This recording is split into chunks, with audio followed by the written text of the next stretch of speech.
आप देख रहे हैं स्टेट न्यूज़ टाइम। मैं हूं आपके साथ अनस खान। आज हम मौजूद हैं मुंबई के नाला सुपारा में। यहां पर मदर टेरेसा फाउंडेशन की एक मीटिंग हुई जिसमें काफ़ी कार्यकर्ता जुड़े और पहले से जो कार्यकर्ता जुड़े थे वो आज यहां पर उनकी मदर टेरेसा फाउंडेशन संस्थापक ने यहां पर उनका इस्तकबाल किया। आइए जानते हैं कौन कौन कार्यकर्ता यहां पर जुड़े हैं, इनसे बात करते हैं। ये मदर टेरेसा फाउंडेशन में क्या ऐसा देखते हैं, ये लॉकडाउन में क्या काम किया, आइए इनसे जानते हैं। मैम क्या नाम है आपका?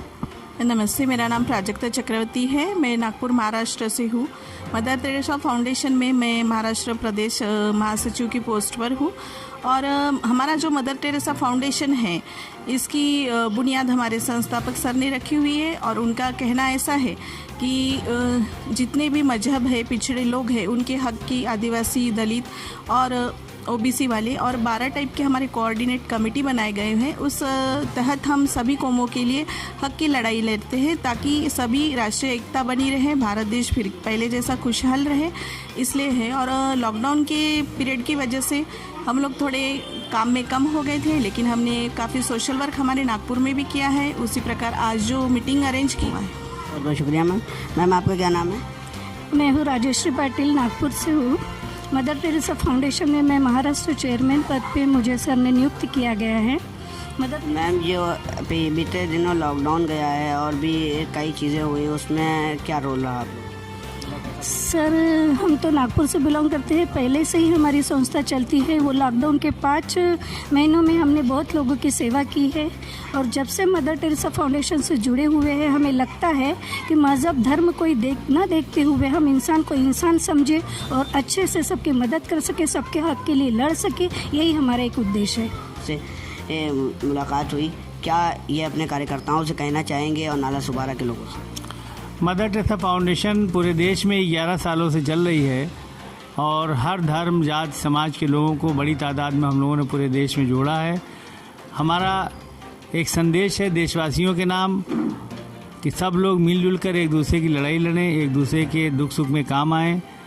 अभी मदर टेरेसा फाउंडेशन के बैनर से हमारी 15,000 से ज़्यादा टीमों ने लॉकडाउन में गरीब लोगों को, कमज़ोर लोगों को, ज़रूरतमंदों को खाना और राशन देने का काम किया, मदद किया, तो उससे भाईचारा और मोहब्बत को बढ़ावा मिला।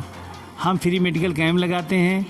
अगर फ्री मेडिकल कैंप के ज़रिए मुसलमान हिंदू भाइयों की बस्ती में जाएं, दलित आदिवासी बस्तियों में जाना आना हो, हिंदू भाइयों का मुसलमान बस्तियों में जाना आना हो, एक दूसरे की बस्तियों में आना जाने का अगर सिलसिला बने मेडिकल कैंप के ज़रिए, मदद के ज़रिए, एजुकेशन के ज़रिए, तो इंशाअल्लाह समाज में भाईचारा, मोहब्बत पैदा होगी। और जो बीच में कुछ लोगों ने अविश्वास पैदा किया है वो समाज में अविश्वास ख़त्म होगा और भारत में इंशाअल्लाह मोहब्बत और भाईचारा परवान चढ़ेगी। इसी तरह हम दलित और आदिवासी समाज की लड़ाई भी लड़ रहे हैं। दलित और आदिवासी समाज को आज भी देश की मुख्य धारा में नहीं लाया जा सका है, उनका जीवन स्तर नहीं सुधरा है, उनका रिजर्वेशन का कोटा नहीं पूरा हुआ है। इसलिए हमने भारत सरकार, महाराष्ट्र सरकार, गुजरात सरकार, उत्तर प्रदेश सरकार और देश की तमाम सरकारों से मांग किया है कि दलित और आदिवासी समाज को 10 साल के लिए उनका आरक्षण बढ़ाकर 30% कर दिया जाए, स्पेशल भर्ती के अभियान चलाकर उनका आरक्षण का कोटा पूरा किया जाए और लोकसभा में, राज्यसभा में, विधानसभा, विधान परिषद में, न्यायपालिका में, केंद्र और प्रदेश की तमाम नौकरियों में, एजुकेशन में दलित और आदिवासी भाइयों को 30% रिजर्वेशन दिया जाए। पिछड़ों की आबादी 52% है। हम चाहते हैं पिछड़े वर्ग की आबादी के अनुपात में लोकसभा में, राज्यसभा में, विधानसभा, विधान परिषद में, न्यायपालिका में, केंद्र और प्रदेश की तमाम नौकरियों में, शिक्षा में पिछड़े वर्ग को 52% आरक्षण मिले। इसके लिए मदर टेरेसा फाउंडेशन पूरे देश में लड़ाई लड़ रही है और जब तक ये बात मानी नहीं जाएगी हमारा आंदोलन जारी रहेगा।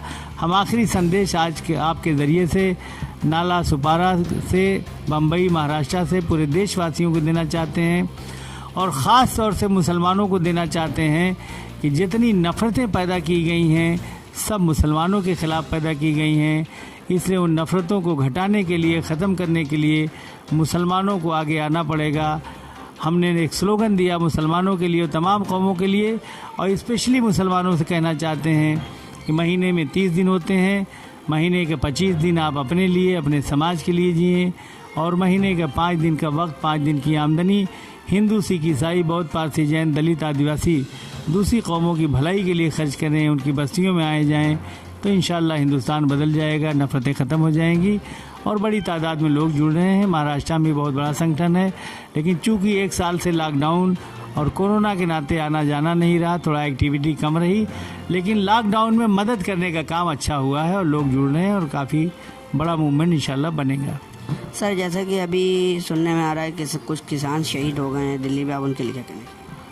हम आदरणीय नरेंद्र मोदी जी से मांग करते हैं कि किसानों की बात मानकर तीनों कानून जो आपने बनाए उसे ख़त्म कर दीजिए और फिर 1 महीने बाद, 2 महीने बाद, 6 महीने बाद जब आप चाहें कानून बना सकते हैं। किसानों के नेताओं से बैठक बुलाइए, फिर उनको विश्वास में लेके उनसे चर्चा करके एक एक करके कानून बनाइए। जितनी संशोधन की ज़रूरत हो संशोधन करिए और ताकि किसानों की गलतफहमी दूर हो जाए।